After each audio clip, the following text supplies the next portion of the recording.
What does your investment portfolio look like without gold? Incomplete. Why? Because as a gold owner, you have the power to make bold decisions. To balance risks and returns.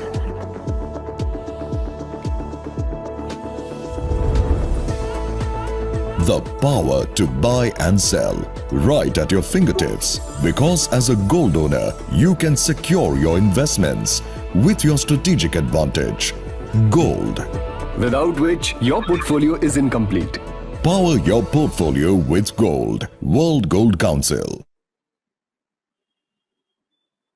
So thank you, Shiva. So Pankaj, the platform is yours to continue the session. Okay, good afternoon, friends, और welcome to everyone once again for this session. अभी ये नया एक topic आज मैं लेने वाला हूँ कि हमारे बैंक अकाउंट्स क्यों फ्रीज हो रहे हैं सडनली. पहले होता था 411 की धारा के बारे में होता था कि पुलिस आ गई और बिना एनी इंफॉर्मेशन आके हमारे यहाँ पे वारंट इशू करते हैं, प्लस स्टोलन प्रॉपर्टी की दफा लगा के हमसे फिर जो भी तरीके से वसूली करते हैं या फिर हमें अक्यूज बना देते हैं. अब वो जमाना गया कि फिजिकल इन्वॉल्वमेंट और वो सब धीरे धीरे खत्म हो रहा है and we are going to entering into the digital world. अब सबसे बड़ा इशू हो रहा है कि साइबर क्राइम जिस तरीके से बढ़ रहा है उसमें 70% फाइनेंशियल फ्रॉड्स है. फाइनेंस मतलब पैसे का व्यवहार, कहीं ना कहीं इन्वॉल्वमेंट. और वो जितना भी पैसा चोरी किया जा रहा है या ट्रांसफर किया जा रहा है वो सब होता है by wire transfer, which is known as online media. Online mode जैसे bank to bank, then wallet to wallet और एनी अदर मोड जिसके अंदर it's an electronic medium which has been adopted. अब सबसे ज्यादा इश्यूज, बहुत से मुझे प्रॉब्लम्स मतलब क्लाइंट्स आ रहे हैं मेरे पास, ये कह रहे हैं कि सडनली मेरे यहाँ पे कोई कस्टमर आया, उसने मेरे से ज्वेलरी खरीदा. अभी जस्ट रिसेंटली 3 दिन पहले मुंबई में लोखंडवाला में एक ऐसा इशू हुआ है कि कस्टमर आया 95,000 और 50,000 की कुछ ज्वेलरी परचेज की और उसने गूगल पे से पेमेंट कर दिया. ज्वेलर ने तो प्रॉपरली इनवॉइस बनाया, जीएसटी पेड इनवॉइस बनाया, उसका सामने वाले का पैन कार्ड की कॉपी भी ली व्हाट्सएप के ऊपर और इनवॉइस दे दिया और गुड्स डिलीवरी कर दी और पेमेंट आ गया ट्रांसफर. बट सडनली कल उनका बैंक अकाउंट फ्रीज हो गया. गुजरात सूरत से कोई कंप्लेन लॉन्च हुई थी on 1930 which is a central portal for reporting of cyber crime जो मिनिस्ट्री ऑफ होम ऑफिस ने शुरू की है. 1930 और cybercrime.gov.in, उसके थ्रू कोई किसी ने कंप्लेन की है सूरत में और उनके पैसे किसी साइबर फ्रॉडस्टर ने उस पैसे ले लिए या चीटर ने उससे पैसे लिए. और जिस बंदा ने इस ज्वेलरी शोरूम में जाके ज्वेलरी खरीदी उसने फेक आइडेंटिटी देके वो पैसा उसके अकाउंट में मंगवा दिया, ज्वेलर के अकाउंट में, और ट्रांसफर हो गया. तो जैसे बेनिफिशियरी बन गया, ज्वेलर बन गया बेनिफिशियरी. अब कौन से लेयर का बेनिफिशियरी है, that is on the part of the investigation कि फर्स्ट लेयर है, सेकंड लेयर है, थर्ड लेयर है. मोस्टली टारगेट होते हैं हम सेकंड और थर्ड लेयर के अंदर. फर्स्ट लेयर वाला कभी भी सामने नहीं आता है. वो कोई ना कोई अननोन बेनिफिशियरी होता है, अननोन कॉल सेंटर वाले होते हैं जो पैसे किसी के अकाउंट में, फेक अकाउंट में मंगा देते हैं और फिर वहां से ट्रांसफर किया जाता है कोई जेन्युइन ट्रेडर के अकाउंट में. तो ज्वेलर केस में आ गया और सडनली उसका पूरा अकाउंट फ्रीज हो गया. सूरत के कोई पुलिस स्टेशन के अंदर से वो कंप्लेन लॉन्च हुई थी. अब उसका ट्रांजेक्शन वाज 95,000 एंड 50,000. फ्रीज किया, उसके अंदर अमाउंट था 20 लाख. सडनली शाम को एक और 4.5 लाख का एक ट्रांजेक्शन क्रेडिट हो गया उनके अकाउंट के अंदर, तो टोटल हो गया 24.5 लाख रुपया उनका फ्रीज हो गया. अब ट्रांजेक्शन था, डिस्प्यूटेड ट्रांजेक्शन था 95,000 एंड 50,000. सो 145 के एवज में उनका 24.5 लाख का अकाउंट फ्रीज हो गया. अब सबसे बड़ा ये इश्यू होता है कि हमें, जैसे हम बिजनेसमैन हैं, हम पैसा ऐसे ही नहीं रखते, हमें ट्रेडिंग करना रहता है. We buy and sell. हमें सैलरी पे करनी रहती है, हमें बहुत सारी यूटिलिटी बिल्स पेमेंट करनी रहती है जहां पे हम हमारे अकाउंट्स यूज करते हैं. लेकिन अगर अभी हमारे ईएमआईज होते हैं किसी के, अब ये अकाउंट फ्रीज हो जाता है, ये सारी चीजें बाउंस हो जाती है because you are not allowed. Credit freeze नहीं हुआ है, डेबिट फ्रीज हो गया, आप पेमेंट्स नहीं कर सकते कहीं पे भी. अब इसके अंदर उन ज्वेलर का पूरा अकाउंट फ्रीज हो गया. फिर दूसरा एक और आया है मेरे पास, उसका भी सेम हुआ है मोडस ऑपरेंडी. ये कोई कस्टमर आया, उसने माल खरीदा, पैन कार्ड दिया और सडनली अकाउंट फ्रीज हो गया. 2 महीने बाद पुलिस ने सडनली फ्रीज कर दिया. वो जौनपुर यूपी में से था, उन्होंने फ्रीज कर दिया. अभी इश्यू ये होता है कि अगर आप आपके बैंकर के पास जाएंगे, आप पूछेंगे उनको कि भाई मेरा अकाउंट फ्रीज क्यों किया गया, तो banker will show you an email कि भाई हमें ईमेल आया है इस पर्टिकुलर पुलिस स्टेशन से कि इसके अंदर फ्रॉडुलेंट ट्रांसफर हुआ है, फ्रॉडुलेंट ट्रांजेक्शन हुआ है कोई साइबर क्राइम का, जिसकी वजह से ये अकाउंट फ्रीज कर दो। अब वो banker he just obeys the police email और उसको फ्रीज कर देता है। अब अगर आप बैंकर को बोलेंगे कि भाई मेरा अकाउंट फ्रीज किया है तो मुझे अनफ्रीज करके दो, मेरा इसके अंदर कोई लेना देना नहीं है, banker will never listen to you because he is not the authority. वो इमीडिएटली आपको बोलेगा कि ये पर्टिकुलर पुलिस स्टेशन से आया है, ये ऑफिसर का नंबर है जिन्होंने हमें कांटेक्ट किया था, आप उनसे बात कीजिए। ऑफिसर को कनेक्ट करने के बाद पता चला जौनपुर है या सूरत है, वो ऑफिसर बोलेगा आपको कि you have to come for your statement. आपको स्टेटमेंट देने के लिए उस पर्टिकुलर पुलिस स्टेशन जाना पड़ेगा। अब वहां जाने के बाद भी बिकॉज आप beneficiary of a stolen property, आप ये ध्यान रखिएगा, स्टोलन प्रॉपर्टी है ये, किसी के पैसे चुरा के via via second layer third layer के अंदर आपके अकाउंट में डिपॉजिट किया गया और आपने वो पैसा वापर लिया, तो आप बन जाते हो रिसिपेंट ऑफ स्टोलन प्रॉपर्टी, जिसके अंदर जो पहले 411 की धारा थी, आज 317 की धारा है बीएनएस एक्ट के अंदर, plus 66B of the information technology act, recipient of stolen computer resources. अभी इसके अंदर जैसे अगर आप वो पुलिस स्टेशन में जाएंगे, it depends on the police officer, वो आपको अक्यूज बना सकता है, आपको इमीडिएटली वहां पे नोटिस देके आपको अरेस्ट कर सकता है, या आपको वहां पे स्टेटमेंट के लिए 2-3 दिन रुकने को बोल सकता है, आपको बहुत से डॉक्यूमेंट्स मांग सकते हैं, मतलब आपका मेंटल हेरेसमेंट शुरू हो जाता है। अब ये इतनी प्रॉब्लम शुरू हो गई है बिकॉज हमें नहीं पता कि सामने वाला कौन सा पैसा लेके आ रहा है। हम तो बैंक ट्रांसफर ले रहे वाया और जेन्युइन बिल बना रहे टैक्स पे करके, अब उसने पैसे कहां से लाए हमें क्या पता। अब इसके अंदर प्रोसीजर ये होता है, अगर आप बैंकर को बोलेंगे कि मेरा अकाउंट डिफ्रीज कीजिए, अगर पुलिस वाला भी बोलेगा बैंकर को कि भाई ये अकाउंट जेन्युइन है, इसको डिफ्रीज कर दिए, banker will not listen. Banker कहेगा आपको कि कोर्ट से ऑर्डर लेके आइए। अब the procedure, what does the law procedure says, कि अगर आपको कोर्ट का ऑर्डर चाहिए तो जहां पे एफआईआर हुई है आपको उस जुरिस्डिक्शन के कोर्ट में जाना पड़ेगा और वहां से रिटर्न ऑफ प्रॉपर्टी का एक ऑर्डर लेना पड़ेगा। अब आप सोचिए, अगर जौनपुर के अंदर एफआईआर हुई है, आपको वहां जाके रिटर्न ऑफ प्रॉपर्टी का ऑर्डर लेके कोर्ट से लेके आपको बैंक को देना पड़ेगा। अब इसके अंदर दूसरे, चलिए आप पहुंच भी जाते हो वहां पे, आप ऑर्डर लेके भी आ जाओगे, उसके बावजूद बैंक आपका पैसा रिलीज नहीं करेगी, क्योंकि उसी अकाउंट के जरिए आपके अकाउंट के अंदर समझिए 3-4 एंट्री आई है जो डिस्प्यूटेड है कोई से अलग अलग केस के इसमें, तो तीनों में से कोई ना कोई वो रिटर्न ऑफ प्रॉपर्टी क्लेम किया होगा किसी और कोर्ट के अंदर, वहां से ऑर्डर लेंगे तो एक बैंक के पास 2 या 3 कोर्ट ऑर्डर्स आ जाते हैं, जिसमें बैंक्स कंफ्यूज हो जाती है and then they don't obey the court orders.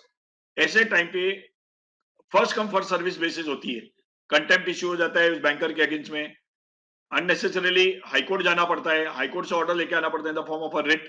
सो इतनी सारी तकलीफें शुरू हो जाती है। अब प्रॉब्लम यह है कि पुलिस फ्रीज क्यों करती है, कि सडनली उनके पास कोई कंप्लेन गई कि मेरा 1 लाख रुपया चोरी हो गया मेरे अकाउंट में से, किसी ने शिफॉन ऑफ कर दिया और मेरा अकाउंट में से पैसे गए। आप जैसे ही इन्फॉर्म करते हो पुलिस को, पुलिस बेनिफिशियरी के अकाउंट को फ्रीज कर देती है। जैसे फॉर एग्जांपल मेरा पंजाब नेशनल बैंक है, उसमें से 1 लाख रुपया गया, सामने बैंक ऑफ बड़ौदा के अंदर मेरा पैसा गया, तो immediately police will inform Punjab national bank के नोडल ऑफिसर को, उसको कनेक्ट करके nodal officer will immediately connect किए इसका पैसा किसके अकाउंट में, वो यूटीआर नंबर किसका है, बैंक ऑफ बड़ौदा, तो वहां कनेक्ट करके उसको फ्रीज कर दिया जाएगा। अब ये प्रोसीजर होता है just on the recommendation of the police और द बैंकर। अभी ऐसी है कि इतने केसेस बढ़ रहे जिस हिसाब से कि लोकल पुलिस को कनेक्ट करना it's very difficult, plus nodal officer 24 घंटा अवेलेबल होना वो भी बहुत डिफिकल्ट है। इसके लिए सेंट्रल गवर्नमेंट ने एक हेल्पलाइन लगाई थी जिसका नंबर है 1930। 1930 is a centrally operated system.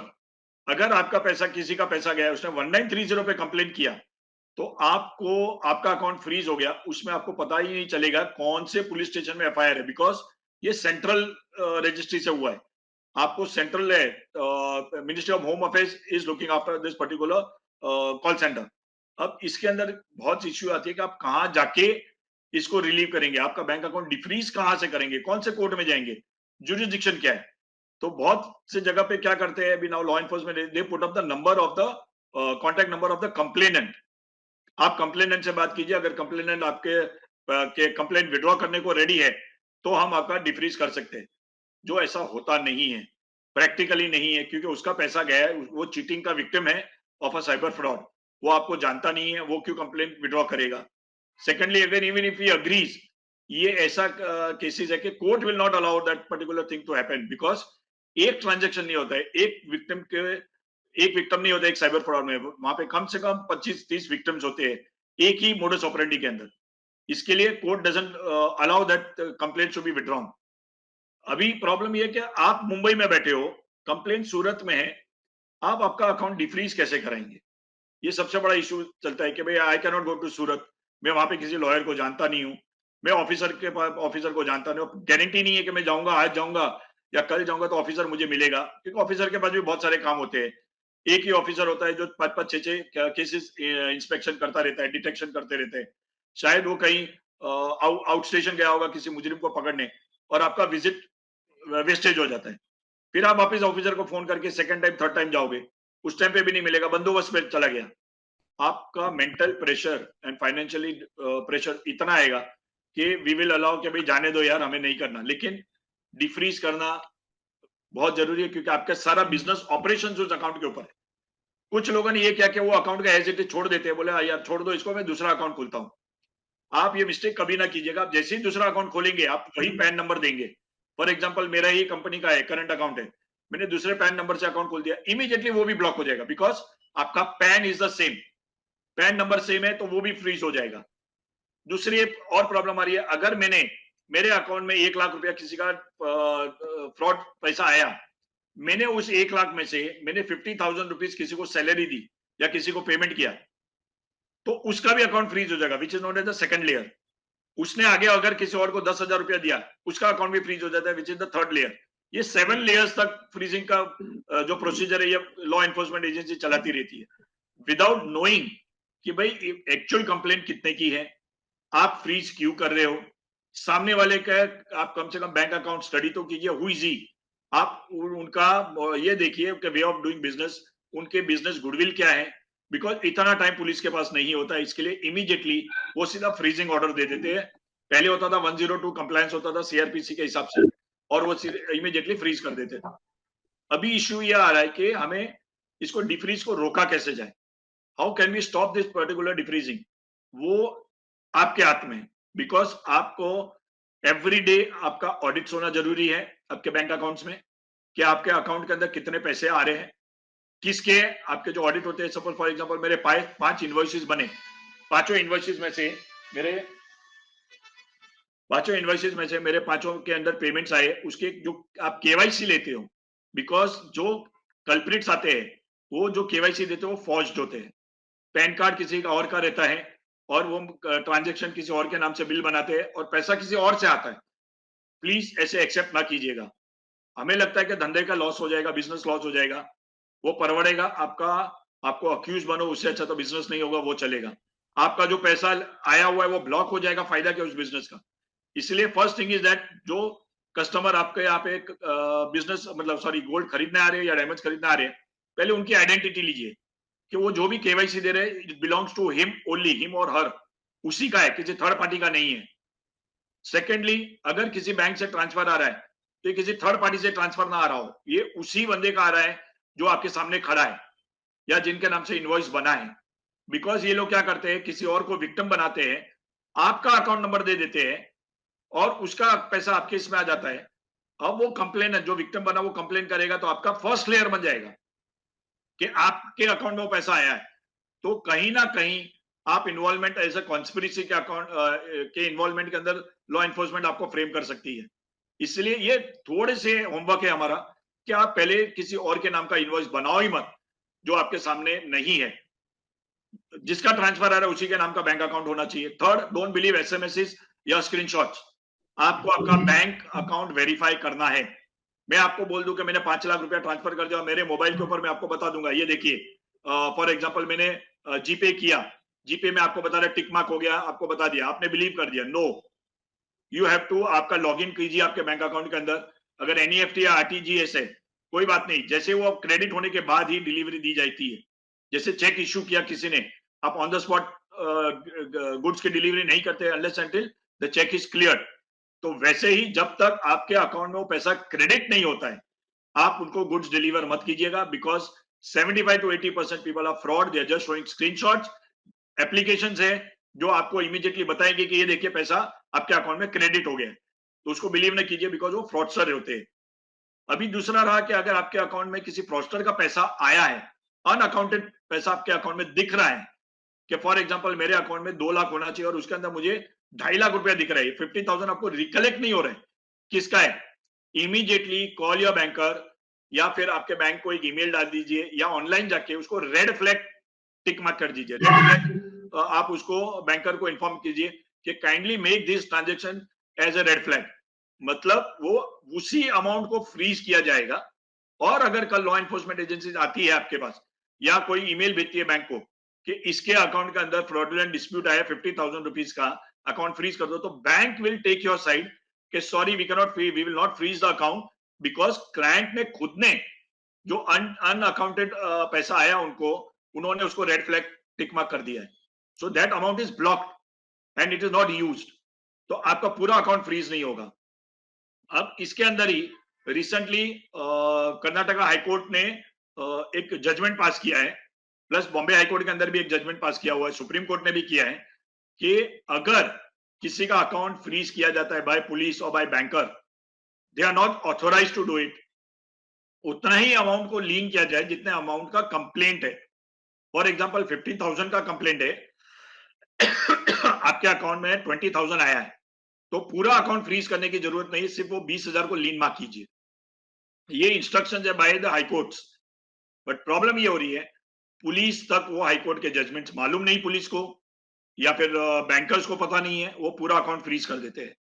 अब ये जानकारी आपको होनी चाहिए, अगर आपका अकाउंट फ्रीज हो जाता है, इमीडिएटली वो जजमेंट की कॉपी लेके आप आपके बैंकर के पास जाइए, उनको जजमेंट बताइए, sir this is the Bombay high court judgement या द कर्नाटक हाईकोर्ट जजमेंट और द सुप्रीम कोर्ट जजमेंट, आपके ईमेल आया है आपको, समझो फॉर एग्जांपल जौनपुर पुलिस से कि इस अकाउंट के अंदर 20,000 रुपए का फ्रॉडुलेंट ट्रांजैक्शन है, कोई प्रॉब्लम नहीं, एज पर द जजमेंट आप 20,000 को लीन मार्क कर दीजिए, बाकी के अकाउंट को आप डिफ्रीज कीजिए, you have no right to freeze. और अगर वो बैंकर आपकी बात नहीं मानता है और नहीं ओबे करता है आपका के जजमेंट को, आप immediately you can launch a police complaint against that particular bank manager और द बैंकर और the government officer employ not performing his duty. Else आप आरबीआई में भी रिपोर्ट कर सकते हो इस बैंकर के अगेंस्ट में, या बैंकर जो फॉर एग्जांपल जो भी बैंक है XYZ, उसके नोडल ऑफिसर को भी आप कंप्लेन कर सकते हो कि दिस पर्टिकुलर चीफ मैनेजर और the bank manager is not obeying the orders of the honourable high courts and the supreme court. आप वो ये कर सकते हो और इमीडिएटली वो banker action will be taken, disciplinary action will be taken against that banker. ये homework लेकिन आपको करना जरूरी है। आप सोचेंगे नहीं मैं कुछ नहीं कर, मुझे नहीं पता, ये मेरा काम थोड़ी है। सर इफेक्ट होने के बाद आपका अकाउंट फ्रीज हो जाता है, खाली पैसा ब्लॉक नहीं होता है, आप एक अक्यूज की कैटेगरी में खड़े हो जाते हो, आपको एक अक्यूज की टर्मिनोलॉजी दी जाती है कि he is a beneficiary of a cyber fraud, जिसकी वजह से ये अकाउंट फ्रीज किया गया है। और आज नहीं तो कल सपोज चार्जशीट फाइलिंग के टाइम पे अगर कोई ट्रेल नहीं मिला पुलिस को, वो आपका नाम डाल दिया जाएगा उसके अंदर कि yes this particular jewellers is involved in a conspiracy because he has not cooperated with the investigation। अब मेन बात, अगर ये पैसा आपका फ्रीज हो गया और अगर आप इसको रिक्लेम नहीं कर रहे हो for a period of 3 years, आपका ये पैसा गवर्नमेंट ट्रेजरी में चला जाएगा।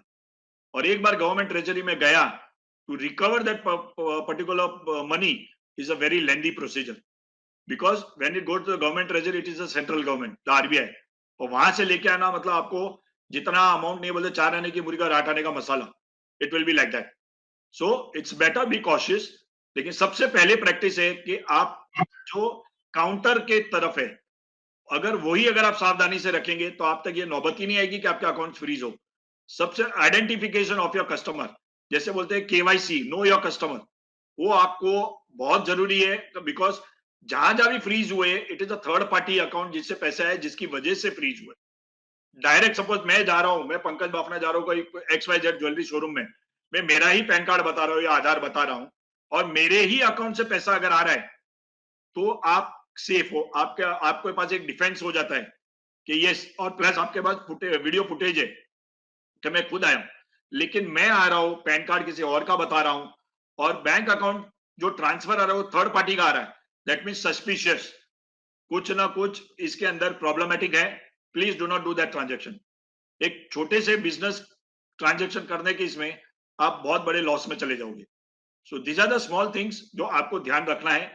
और दूसरी, अगर आप एक एसोसिएशन, बिकॉज ये आज नहीं, ये अभी शुरुआत है, ये धीरे, जैसे 411 की धारा ने बहुत परेशान किया सारे ज्वेलर्स को और इतने सालों से किया था, वही चीज अभी 317 और 66B, अभी 2 धाराएं हैं इसके अंदर, और 317 नॉन वेलेबल है, 66B वेलेबल है, लेकिन आपके ऊपर 2 धाराएं लग सकती है, बिकॉज ये आपकी इलेक्ट्रॉनिक मीडियम से पैसा आ रहा है। इसके लिए आपके एसोसिएशन की तरफ से आप लोग रेगुलर आप इसकी ट्रेनिंग्स लीजिए या अवेयरनेस लीजिए, और एसोसिएशन की तरफ से write down to the police station और द डीसीपी और the zonal police officers of your area, उनके साथ में आप इस तरीके से डिस्कशन कीजिए कि भाई साइबर फ्रॉड्स एवरेजली, मैं मुंबई की बात कर रहा हूं, मुंबई के अंदर एवरेज अप्रोक्सीमेटली 1000 से 1500 कंप्लेंट्स पर डे की लॉज हो रही है।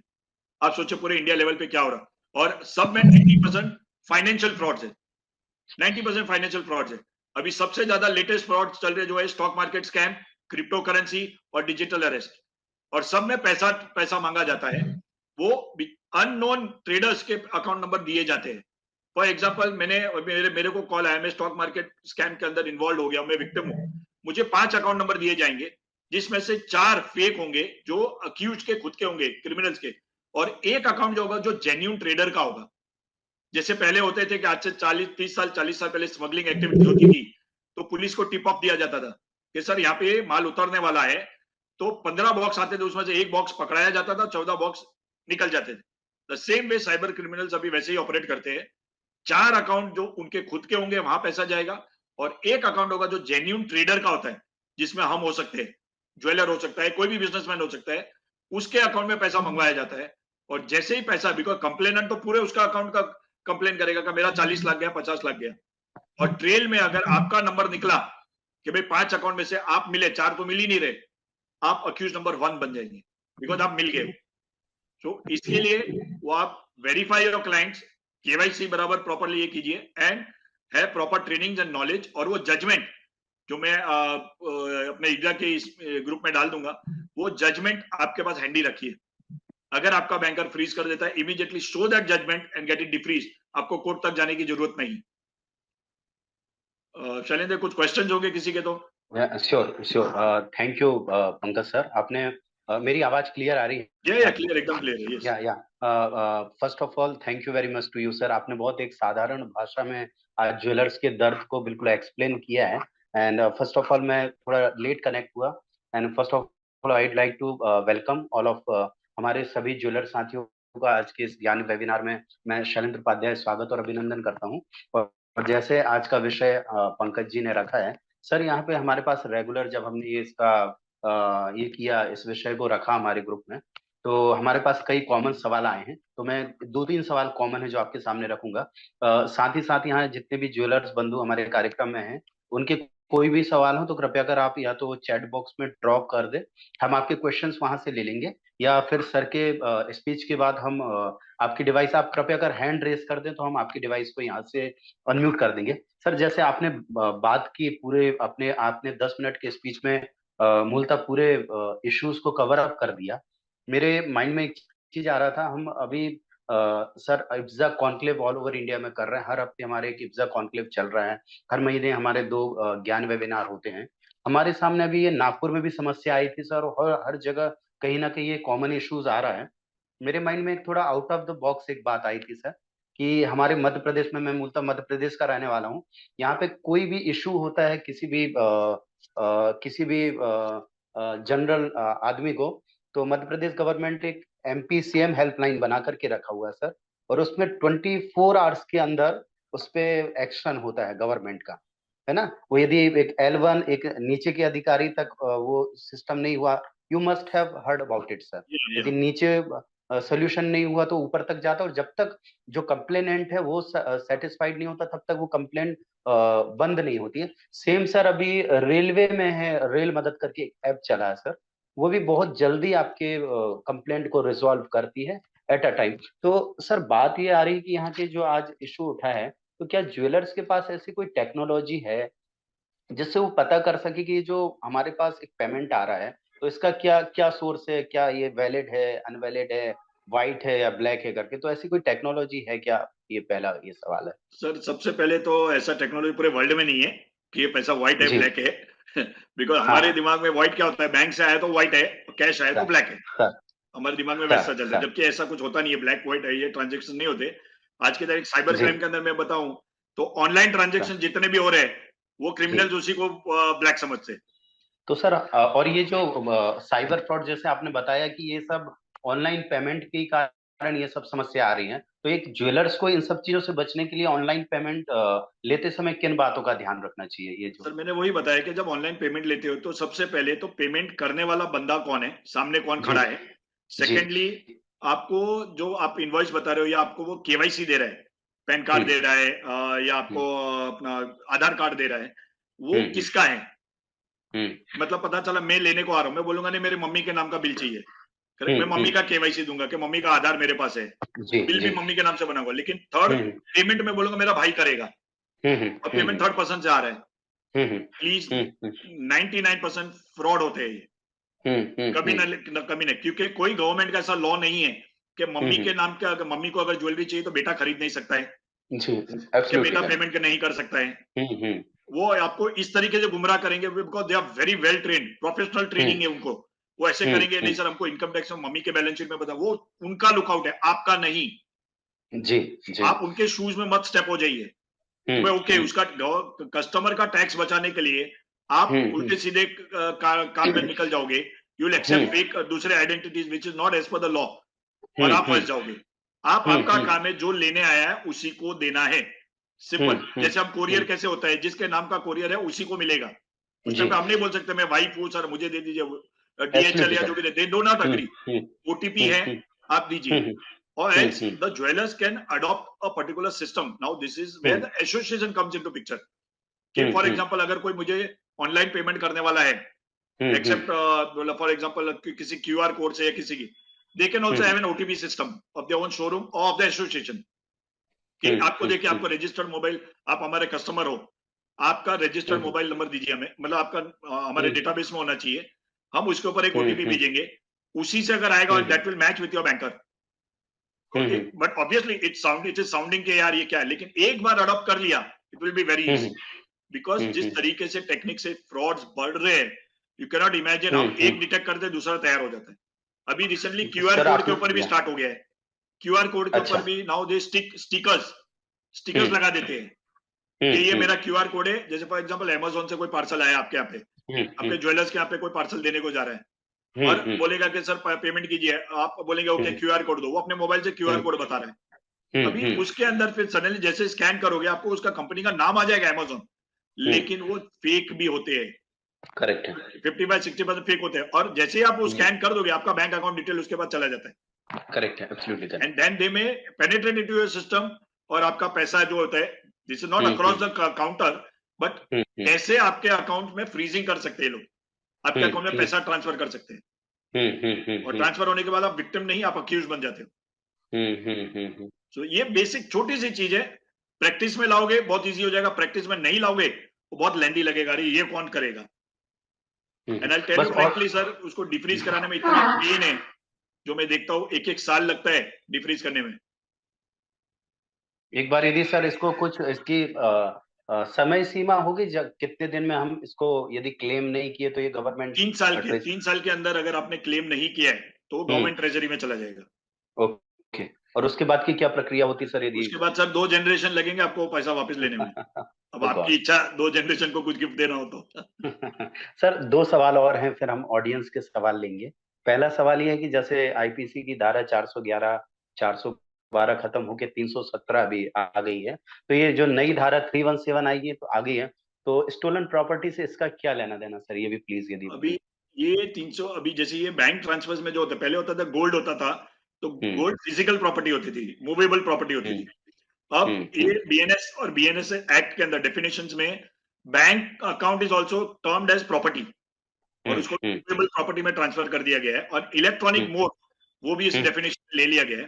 तो अगर मैंने किसी का पैसा चुराया है और मैंने वो आगे किसी सेकंड पार्टी को पेमेंट किया, सेकंड पार्टी थर्ड पार्टी को पेमेंट किया, जो ज्वेलर है, तो you are becoming a recipient of a stolen property, because वो पैसा चोरी का है।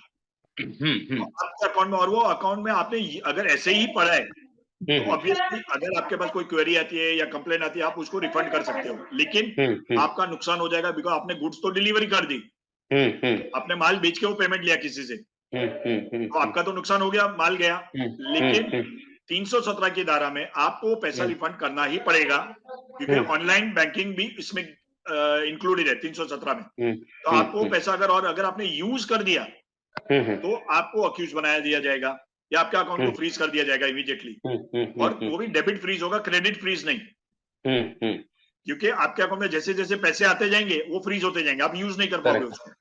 तो इसके लिए, और ये नॉन अवेलेबल है, तो आपको ये ध्यान रखना, नॉन अवेलेबल है। और ये तो एक है। दूसरा 66B करके एक धारा है आईटी एक्ट में, इंफॉर्मेशन टेक्नोलॉजी एक्ट में, वो भी recipient of stolen property of computer resource.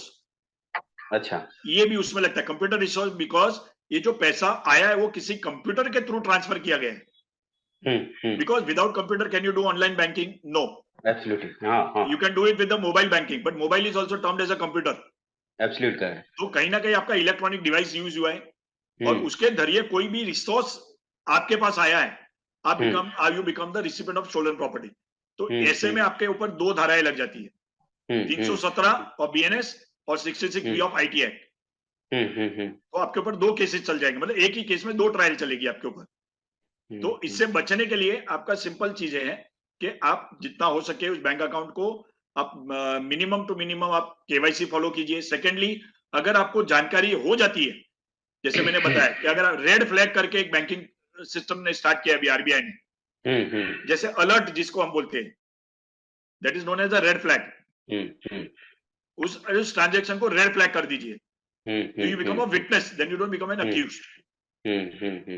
Sir एक और अंतिम सवाल है, जैसे आपने कर्नाटका हाई कोर्ट की इसकी जजमेंट की बात की, सवाल भी आया कि वो जजमेंट का क्या कैसा नंबर या उसकी बात आई है, और जजमेंट में ये भी लिखा है कि जो डिस्प्यूटेड अमाउंट को ही फ्रीज किया जाए, फर्स्ट ऑफ ऑल ये। सेकंड, दूसरा ये है कि इसके बावजूद भी जो पुलिस है या बैंक है वो पूरे टोटल बैंक अमाउंट को फ्रीज कर रहे हैं, तो एक तो ये कंटेम्प्ट ऑफ कोर्ट का भी मामला बनता। तो सर पहली बात ये है, और इंडिविजुअल एक ज्वेलर्स, व्यक्तिगत रूप से एक ज्वेलर्स का ये पूरा रोल कॉल नहीं है कि ये इतनी पूरे सिस्टम से लड़ाई करे।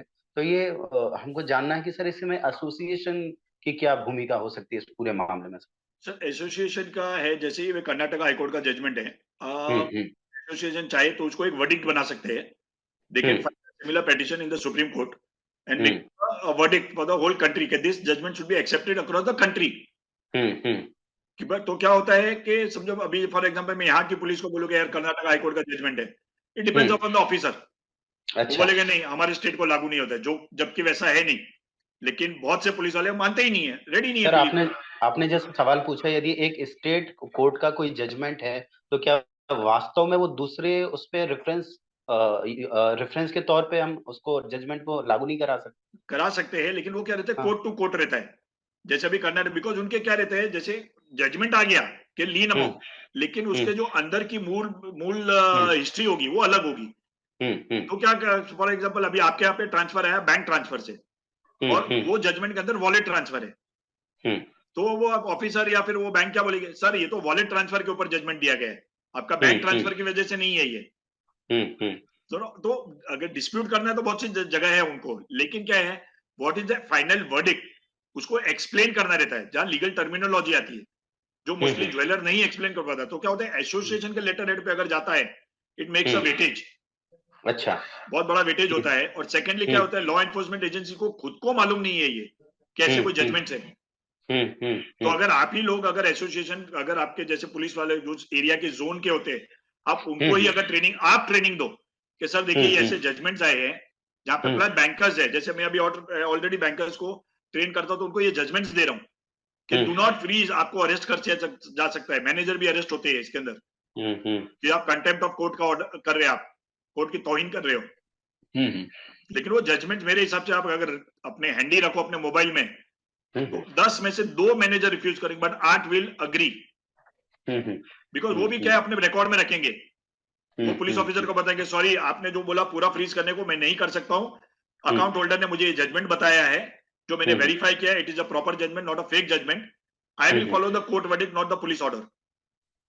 सर ये जजमेंट नंबर मांग रहे थे आपको मैं व्हाट्सएप कर देता हूँ, आप शेयर कर दीजिएगा ग्रुप में. श्योर. और एक लास्ट हमारी तरफ से ये कि इसमें क्या कुछ पुलिस अरेस्ट का भी कोई विधान है, और क्या ये इसमें वेलेबल नॉन वेलेबल क्या क्या सर इसमें? या अभी जैसे ये 317 में है कि अगर आप कोऑपरेट नहीं करते हो, वो आपको स्टेटमेंट के लिए बुलाएंगे, कोई भी दूसरे स्टेट में है तो. अगर आप नहीं जाएंगे तो आपको 2 नोटिस भेजेंगे. 2 नोटिस में भी नहीं गए तो थर्ड टाइम पे they can come without a warrant also. इसमें वारंट की जरूरत नहीं है. और वो आपको अरेस्ट करके लेके जा सकते हैं. और एक बार अरेस्ट हो गए तो फिर आप समझ सकते हो कि कितना लंबा प्रोसीजर शुरू हो जाएगा. ठीक है सर. अब हमको सवाल ले लेंगे सर ऑडियंस से. यदि किसी के कुछ सवाल हो तो प्लीज.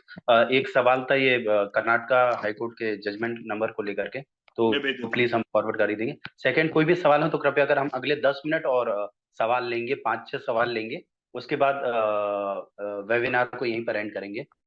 कोई भी सवाल हो आप कृपया कर अपने हैंड रेज कर दें और हमारी टीम आपको अनम्यूट कर लेगी. राजेश पटाडिया जी हैं, मैं इब्जा की टीम से रिक्वेस्ट करूंगा प्लीज उनको अनम्यूट कर दें, राजेश जी को.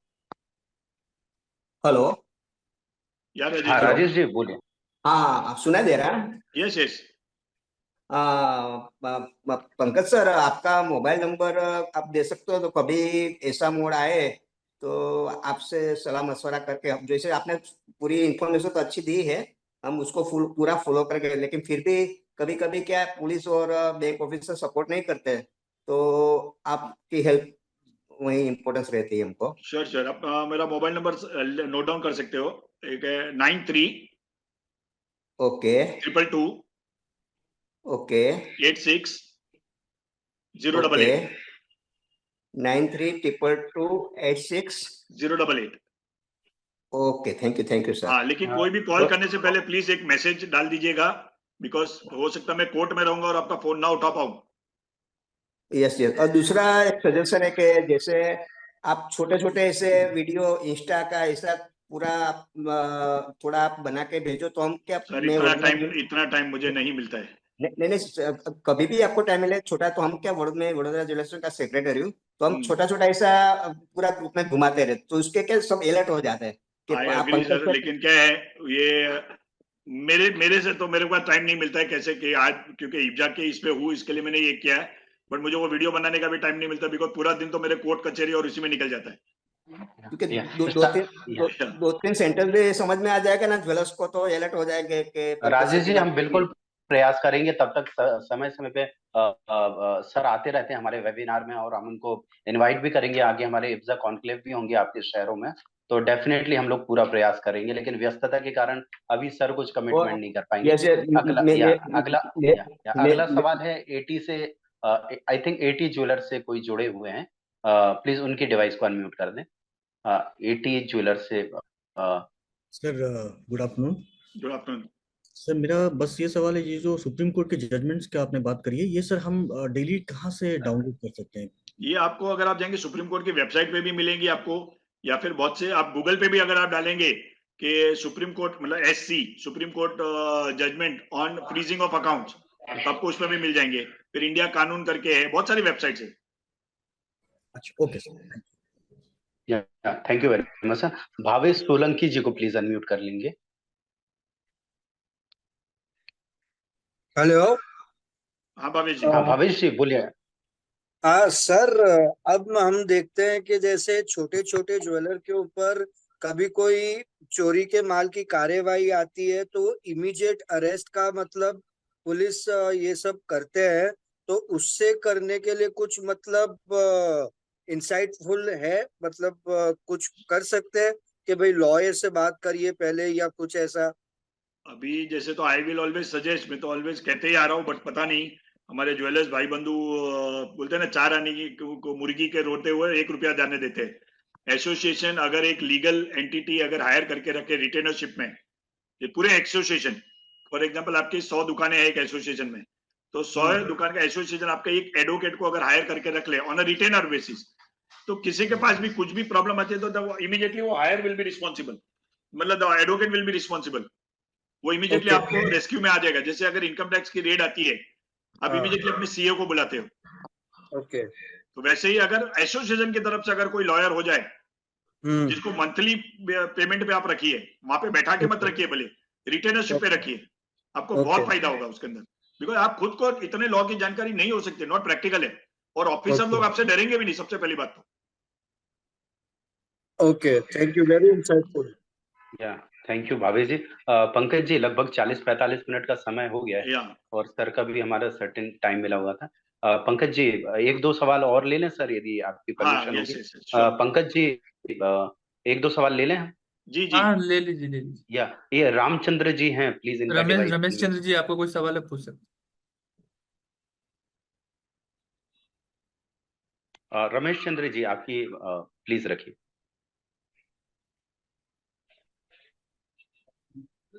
और रमेश चंद्र जी, आप आवाज सुन पा रहे हैं तो आप अपनी डिवाइस को अनम्यूट करिएगा वहां से। अभी मेरी आवाज आ रही है सर? बोलिए, या प्लीज बोलिए, आ रही है आपकी। सर, मान लो कि जो मेरे पास आया है ना आदमी, जिसने मुझे ऑनलाइन पेमेंट किया है, मैंने उसका केवाईसी लिया, उसी का नाम का है, जो मेरे पास से परचेज करता है वही मुझे उसी का केवाईसी देते हैं। बाद में पता चला कि उसने जो पेमेंट किया ना, वो फ्रॉड अकाउंट में से लिया हुआ था उसने, तो मेरी क्या जिम्मेदारी रहेगी? आपको सबसे पहले सर, बिकॉज आप खुद की भी चीटिंग के एक विक्टिम बन चुके हो, उसके बाद आपको खुद को भी एक पुलिस कंप्लेंट लॉन्च करनी बहुत जरूरी है उसी वक्त। चलो सर, मैंने कंप्लेंट कर दिया, पता तो सब पता बाद में चलेगा ना मुझे कि ये फ्रॉड अकाउंट से आया हुआ है पैसा। रमेश सर, मैं एक सॉरी सर, बापना जी, एक इंटरप्ट करना चाहूंगा, सॉरी। मैंने कहीं एक सेइंग पढ़ी थी कि कानून की नियम की जानकारी ना होना भी अपने आप में एक अपराध है सर। एम आई राइट? नहीं सर, ऐसा नहीं कह रहे हैं। वो जो आप सर, मैं आपके पास आया, मैं समझ गया रमेश जी, मैं समझ गया, जेन्युइन ट्रांजैक्शन है वो। बंदा, मैं ही आया आपके पास, मैं आपको मेरा ही आधार दे रहा हूँ और मेरे ही अकाउंट से आपको ट्रांसफर कर रहा हूँ। अब मेरे ही अकाउंट के अंदर अगर लेकिन पैसा चोरी का है तो आपको पता नहीं चलेगा वो। हाँ राइट, वही। हाँ, तो ये आपको तभी आप एक्शन ले पाओगे जब आपके ऊपर कोई एक्शन आएगा तो ही। नहीं, कोई एक्शन आएगा तो इमीडिएटली समझो, फॉर एग्जांपल आज आपका अकाउंट फ्रीज हो गया, आपका अकाउंट समझो आज फ्रीज हो गया, आपको पता चला कि भाई मैंने जो पेमेंट किया वो फ्रॉड अकाउंट से किया है। इमीडिएटली आपके बैंकर के पास तो जाइए, डिटेल लीजिए और पुलिस स्टेशन जाइए, आपके नजदीकी पुलिस स्टेशन, क्रॉस कंप्लेंट डालिए आप। चलो, मैंने कंप्लेंट भी डाल दी, पर वो मेरा अकाउंट है। फिर आप वो कंप्लेंट की कॉपी आप बैंकर को देके आपका अकाउंट कोर्ट से डिफ्रीज करवा सकते हैं, इमीडिएटली हो जाएगा वो। नहीं, हाँ, बस मैं वही पूछता हूँ कि आपकी क्रॉस कंप्लेंट बहुत जरूरी है उस वक्त। कंप्लेंट की एफआईआर तो बैंक फिर कोर्ट का ऑर्डर नहीं मांगेगी ना?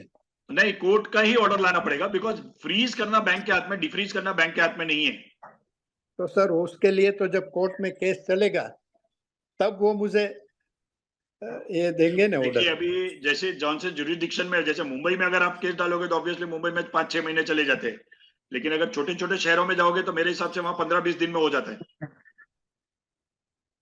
पर ये तो सर पता नहीं चलेगा, आज कोई भी ऑनलाइन तो सभी लेते ही सर ये तो अभी ये तो कहीं पे भी पता नहीं चलेगा ना कौन क्या है। नहीं, उसके लिए कोई सिस्टम है? ऐसा कोई सिस्टम नहीं है क्योंकि सर हमारे पास तो इतनी स्किल नहीं है कि सामने वाला फ्रॉड पर्सन है। सर इसमें तो कोई अभी तक तो कुछ ऐसा नहीं कर सकते कि वेरीफाई कैसे करे, वो तो इम्पॉसिबल है। सर इसमें मैंने एक सजेशन दिया था जी, कि कोई भी जो ऐसी परचेज करते हैं ना, उसकी आप कीमत प्राइस नक्की कर लो, उसको पहले पुलिस स्टेशन भेजो, पुलिस स्टेशन से अगर वहां से एनओसी मिलता है, क्योंकि पुलिस का काम है ना सर, ये सामने वाला चोर है क्या है उसी का। पुलिस भी कोई भगवान थोड़ी है जो पता चल जाएगा उनको कि चोर है कि कौन है। तो सर मैं रमेश जी, मैं थोड़ा माफी चाहूंगा आपसे। रमेश सर, मैं थोड़ा सा क्षमा चाहूंगा आपसे, थोड़ा हम लोग ओवर टाइम चल रहे हैं। यदि आपके कोई सवाल हो तो कृपया कर रखिएगा, हम फिर अगले कार्यक्रम में जरूर आपकी सर विचार जरूर रखेंगे। आपके यदि कोई सवाल हो तो प्लीज, नहीं तो अगले 2 और सवाल लेंगे हम और यहीं पर क्लोज करेंगे आज की इस मीटिंग को। जी, thank you very much sir. और किसी को कोई सवाल हो हम ले लेते हैं, और लगभग अब तो कोई नहीं दिख रहे हैं। चैटिंग में कुछ सवाल थे आई थिंक। सर एक ये कॉमन सा क्वेश्चन आया, क्यूआर को कैसे सेव करें? इतना पॉपुलर हो गया कि मेरा यहाँ 10 में से 8 ट्रांजेक्शन क्यूआर से ही होता है। अभी देखिए, अगर आपके खुद के दुकान में अगर आपने क्यूआर डाले हैं तो वो जो स्टिकर होते हैं मोस्टली हम दुकान के एंट्रेंस पे लगाते हैं, वहां पे कभी ना कीजिएगा। आपके कैश काउंटर के अंदर की तरफ रखिए, या फिर जो एक वो क्या बोलते हैं, एक डिस्प्ले स्टैंड होता है उसके ऊपर क्यूआर। बिकॉज अभी तो फ्रॉडस्टर्स ऐसे बन गए हैं कि आपको डिजिटली आपका क्यूआर कोड का पासवर्ड चेंज कर देते हैं अंदर ही स्कैन करके। Absolutely yes. तो इसके लिए वो पब्लिक डोमेन पे मत रखिए, मतलब बाहर विजिबली मत रखिए, आपके कैश काउंटर की तरफ ही रखिए। जब क्लाइंट आपको कस्टमर आपको पेमेंट करने वाला हो उसको बता दीजिए और बाद में वापस उल्टा रख दीजिए, या फिर अपने मोबाइल से उनको क्यूआर कोड शेयर कीजिए। करेक्ट है। यस सर, एक लास्ट सवाल ले रहे हैं, ये कोई मनोज जी पूछ रहे हैं। Sir, some people also comes with fake KYC, is there any way that we can check the KYC और आधार कार्ड इज ओरिजिनल और नॉट? सर सबसे पहले आधार कार्ड का है, बट वो फैसिलिटी अगर आप एसोसिएशन अगर चाहे तो they can write down to UIDI, और आपको एक मास्क, जैसे अभी मास्क हम डिजिट अपना करते हैं अपना डिजी याद क्या बोलते हैं उसको, DigiLocker. Yes yes. DigiLocker के अंदर मास्क आइडेंटिटी आते हैं। वैसे अगर एसोसिएशन होते हैं तो एसोसिएशन अगर UIDI को अप्रोच करे तो they can give them then authenticity to verify the Aadhaar number, not the details. तो अगर समझो मैं मेंबर हूँ, समझो फॉर एग्जाम्पल मैं इब्जा का मेंबर हूँ, इब्जा ने मुझे वो आइडेंटिटी का मतलब UIDI ने ऑथराइज किया इब्जा को, और कोई मुझे आधार दे रहा है तो मेरा नंबर जैसे मैं उस एप्लीकेशन में डालूंगा वो वेरीफाई टिक मार्क आ जाएगा, yes he is the genuine. जैसे ये अपना वोडाफोन गैलरी या कोई भी गैलरी में जाओगे उनको उतना ही एंट्री है, उनके पास दूसरी कोई डिटेल नहीं जाती UIDI से। But this is not association basic, individual को UIDI will not give the permission. Thank you very much for sir your valuable time. आज बहुत आपने समय दिया। क्वेश्चंस पे तो क्वेश्चंस आते जा रहे हैं। मैं सभी से निवेदन करूंगा कि सर हमारे इब्जा अभी बैक टू बैक हर हफ्ते भारत के सभी शहरों में इब्जा कॉन्क्लेव आयोजित कर रहा है। तो आप इब्जा से जुड़िए, इब्जा की मेंबरशिप से जुड़िए। इब्जा के हर महीने 2 से 3 ज्ञान वेबिनार होते हैं, जो भी आपके करंट अफेयर्स होते हैं इंडस्ट्री के, इब्जा एक ज्ञान वेबिनार आयोजित करता है। तो आपको जो इनविटेशन मिला हुआ है उसमें इब्जा के व्हाट्सएप ग्रुप से आप जुड़ सकते हैं, और जो भी समस्याएं हैं आप वहां पर ऑफिस में भी हमसे नंबर लेके शेयर कर सकते हैं। आज क्योंकि समय ज्यादा हो गया तो हर एक सवाल लेना भी संभव नहीं है। आप इब्जा से जुड़िए, इब्जा की मेंबरशिप भी बहुत पॉपुलर है, उनसे जुड़िए। और हमारे लिए भी बहुत अच्छा होगा कि आप इब्जा परिवार से जुड़ेंगे तो आपके जो भी और शंकाएं होंगी, समाधान होंगी, आप इब्जा के साथ उसको शेयर कर सकते हो, डेफिनेटली उसका समाधान कर सकते हैं।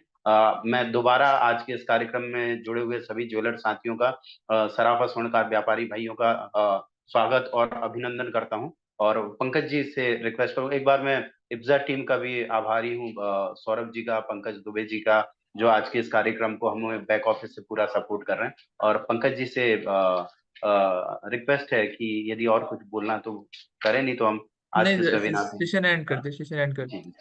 ठीक है sir. Yeah, thank you very much. Then thank you Pankaj ji, and thank you Shailen ji, and thank you all the participants, and thank you the wonderful cons. Yeah, thank you sir. Thank you sir.